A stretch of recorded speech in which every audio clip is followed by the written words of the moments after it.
আজকের পরে মমতা বন্দ্যোপাধ্যায় যখন বলছেন জগদীশচন্দ্র বসুনিয়াকে ভোট দেওয়ার সময় মমতা বন্দ্যোপাধ্যায়ের মুখটা মনে করবেন, তাহলে নুসরাত জাহানকে যখন স্মরণ করবেন তখন মমতা বন্দ্যোপাধ্যায়ের মুখটা মনে করবেন, যখন মহুয়া মৈত্রকে কেউ স্মরণ করবেন মমতা বন্দ্যোপাধ্যায়ের মুখটা মনে করবেন, চুরির টাকা ফেরত চাইবেন পার্থ জ্যোতিপ্রিয় কার মুখ মনে করবেন দেবজিৎবাবু? ওই অনির্বাণ বলছিল না যে সব জায়গাতে নাকি বিজেপির দায়ী, শুনে তো চমকে গেলাম। হ্যাঁ, মানে হার্ট খুলে মাথায় উঠে যাওয়ার জোগাড়, যে এসব কি বলছেন। আজকে তো মমতা বন্দ্যোপাধ্যায় নিজে বলেছেন, বা তার আগেও অনেক দিন আগে একটা মিছিল করেছিল না অনির্বাণদের সমর্থিত পার্টি। অনির্বাণ সরাসরি তৃণমূল করে না, তৃণমূল করে ও এসে গেছে। তো ব্যাপার হচ্ছে যে সমর্থিত পার্টি মিছিল করেছিল, আমরা সবাই চোর। কে বলেছিল? বিজেপি বলেছিল, বয়ে গেছে। আরো যেসব কথাবার্তা এরা যেগুলো বলে থাকে, দেখুন একটা কথা খুব পরিষ্কার যে মমতা বন্দ্যোপাধ্যায় খুব সিলেক্টিভ পলিটিক্স করেন, বিভাজনের রাজনীতি করেন। কিরকম? যেমন ধরুন 70 কিলোমিটার দূরে সন্দেশখালী মমতা বন্দ্যোপাধ্যায় যেতে পেরেছিলেন, কিন্তু দেখুন ভোট বড় বালাই সোজা এখান থেকে প্রাইভেট জেট প্লেন না কি সব কার পয়সায় গিয়েছিলেন, এসব কথা বলে লাভ নেই। মুখ্যমন্ত্রী যাবেন, যার পয়সায় হোক যাবেন, সেটাই স্বাভাবিক। কিন্তু মুখ্যমন্ত্রী যার পয়সা হোক যাবেন না, যার পয়সা হোক যাবেন, যেতে তবে কিছু না পেলেই তো চলে যাবে।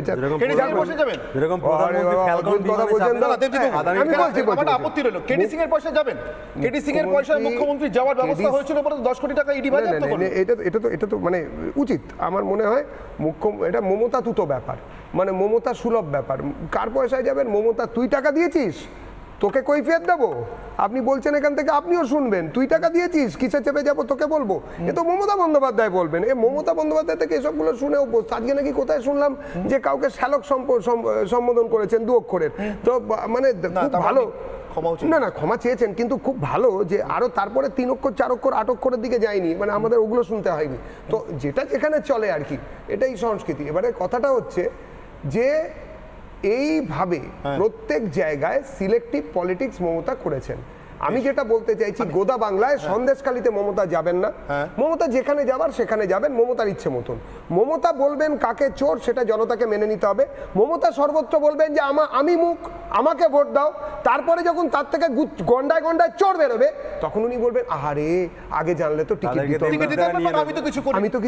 যারা নিজেরা করেছে, এইখানেই আমার প্রশ্ন। আমি এই বিতর্ক নিয়ে ফিরে আসবো, একটা ছোট্ট আমি এই বিতর্ক নিয়ে ফিরে আসবো। এই মুহূর্তে শুভেন্দু অধিকারী, রাজ্যের বিরোধী দলনেতা, তিনি মালদার বৈষ্ণবনগরের সবাই নিজের বক্তব্য পেশ করছেন। আমি সরাসরি চোখ রাখবো তার বক্তব্য।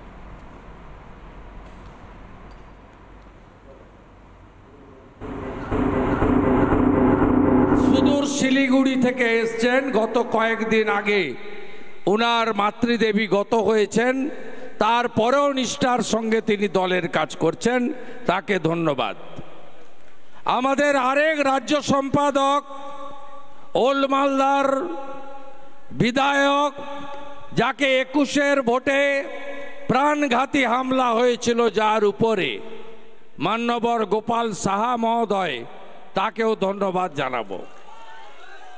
আমাদের শুভেন্দু সরকার দা আছেন, প্রবীণ নেতা শ্যামচাঁদ ঘোষ দা আছেন, প্রাক্তন সভাপতি নেতৃত্ব গোবিন্দ মণ্ডল রয়েছেন, প্রাক্তন এমএলএ নেতা স্বাধীন সরকার আছেন, জেলার জিএস তরুণ নেতা, ইংলিশ বাজারের বিরোধী দলনেতা প্রিয় অম্লান ভাদুড়ি রয়েছেন জেলা পরিষদের প্রাক্তন সভাধিপতি এবং অন্যতম জিএস আমাদের গৌর মণ্ডল মহোদয়। এর বাইরেও সম্মানিত মঞ্চ, মহিলা মোর্চা, এসসি মোর্চা, এসটি মোর্চা, ওবিসি মোর্চা, মাইনরিটি মোর্চা, প্রত্যেককে আমি অন্তর থেকে কৃতজ্ঞতা জানাই।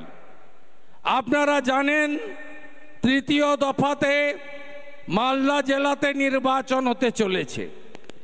এই নির্বাচনে আমাদের প্রার্থী গত নির্বাচনে মাত্র 8000 ভোটে যিনি পাস করতে পারেননি, শ্রীমতী শিরূপা মিত্র চৌধুরী মহোদয়াকে নরেন্দ্র মোদীজি, ভারতীয় জনতা পার্টি সর্বোচ্চ নেতৃত্ব পুনরায় এই কেন্দ্রে পদ্ম ফুলে মনোনয়ন দিয়েছে।